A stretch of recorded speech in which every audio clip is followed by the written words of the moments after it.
And so when Father Stefano Gobi was alive, he concelebrated masses in the Vatican with JP2, with Pope Paul, Pope John Paul. Pope John Paul carefully followed the progress of the MMP. Now on to the second remedy, which is part and parcel of the cenacle. It also begins with letter C. I mentioned it. Father has mentioned it.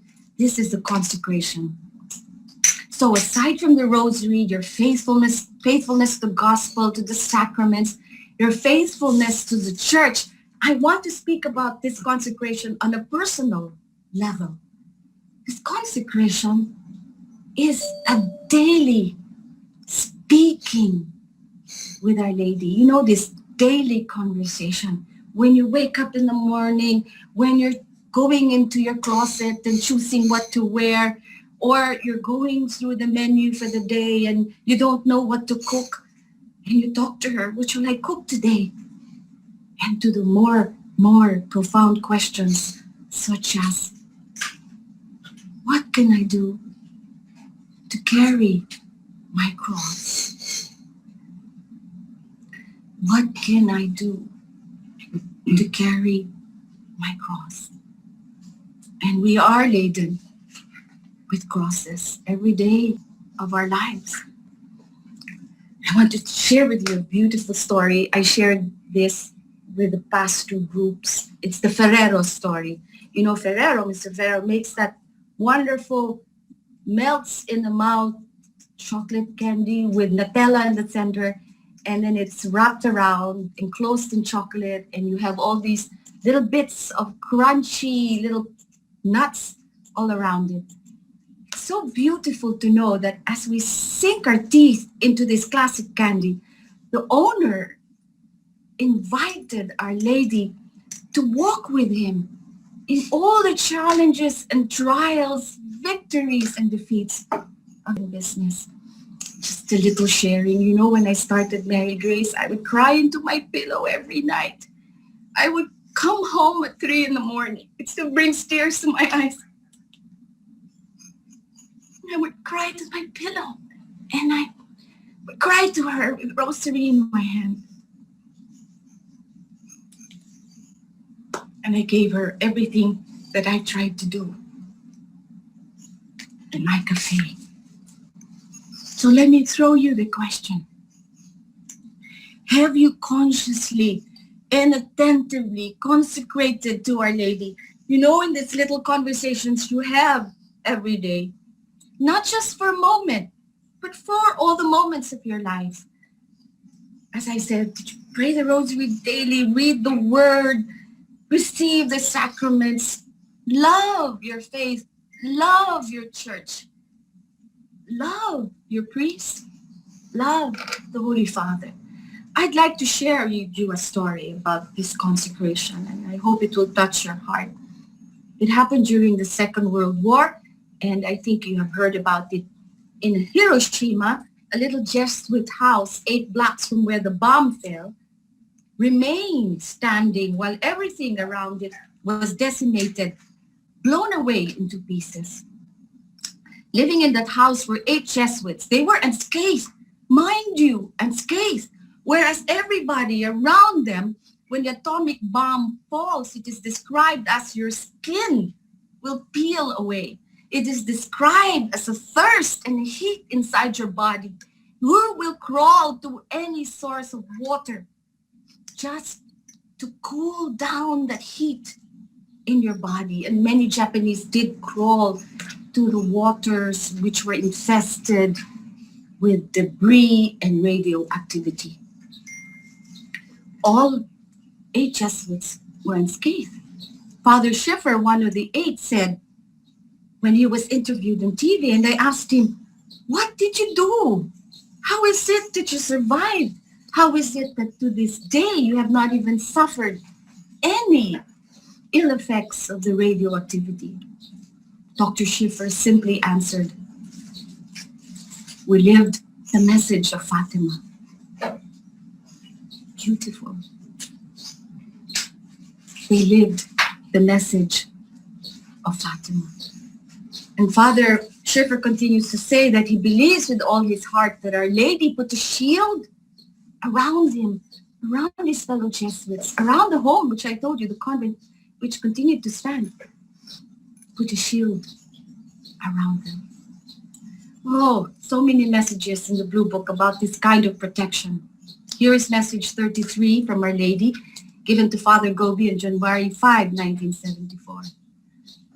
And I love this, especially because we see depression rising, as Father said, and we see the cases of suicide in this pandemic multiplying. And then too, we see violence in the home, we see arguments, we see evil wreaking havoc wherever there are 2 or 3 people gathered together in a family or a community or a nation. And here Our Lady speaks. But my heart is still a refuge which protects you from all these events which are following one upon another. You will remain serene. You will remain serene. You will not let yourself be troubled. You will have no fear. You will see all these things from afar without allowing yourself to be in the least affected by them. But how, you ask me? You will live in time, and yet you will be, as it were, outside of time. You will live in time, and yet you will be, as it were, outside of time. My Immaculate Heart, oh my Son, is like a part of paradise in which I want to enclose my beloved sons in order that they may be preserved from the great events which await you, so that they may be consoled by me, prepared by me, directed by me for the great and approaching moment of my triumph. Remain therefore always in this refuge of mine. Refuge, ark, shield, paradise. This is the promise Our Lady gives to those consecrated to her in this time. What is this time? Father mentioned it already, but let me mention it to you in the words of Our Lady. Message 370, write that down, given on December 31, 1987. Then in your time, overturning of the order of nature are multiplying, such as earthquakes, droughts, floods, disasters, which cause the unforeseen death of thousands of persons, followed by epidemics and incurable diseases, which are spreading everywhere. Moreover, your days are marked by continual rumors of wars, which are multiplying and are reaping each day innumerable victims. Conflicts and dissensions within countries are increasing. Revolts and struggles between various peoples are propagating. Bloody wars are continuing to extend themselves, notwithstanding all the efforts which are being made to attain peace. Finally, in your time, there are occurring great signs in the sun, the moon, and the stars. The miracle of the sun, which took place in the heavens, have now arrived. And how many times during my present apparitions have you yourselves been able to contemplate the great prodigies that are taking place in the sun? This is a comment from me. Remember Medjugorje, remember the solar phenomenon in Fatima. So she continues, just as the buds which sprout forth on the trees tell you that spring has now arrived, so also these great signs which are taking place in your time are telling you that even now there has come to you the great tribulation, which is preparing you for the new era, which I have promised with the triumph of my Immaculate Heart.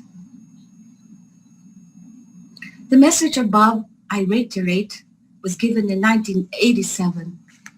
Let me ask you, isn't all being currently fulfilled? Listen to this message 437, bear with me. Given to 3 bishops and 250 priests in November 15, 1990 in a Senecal in Pennsylvania, USA. She is very sad. She's probably crying. I have not been listened to. You have continued to walk along the way of the rejection of God and of His law of love. Sins of impurity have become ever more widespread, and all immorality has spread like a sea which has submerged all things. Homosexuality, a sin of impurity which is against nature, has been justified. Recourse to the means of preventing life has become commonplace, while abortions, these killings of innocent children that cry for vengeance before the face of God, have spread and are performed in every part of your homeland. The moment of divine justice and of great mercy has now arrived.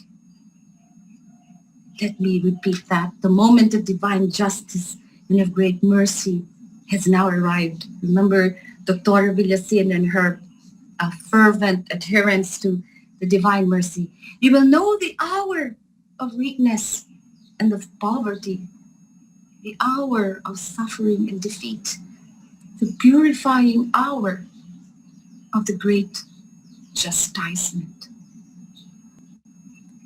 Listen to the one given to us, the Filipino people, on October 2, 1980, on the Feast of the Guardian Angels, upon Father Gobi's visit to Cebu. Message 210. It is very beautiful. Listen keenly. Look at the hearts and the souls of all of these children of mine. They are so faithful to Jesus, so devoted to me, and so united to the church. Through them, the light of my heart is spreading through all the countries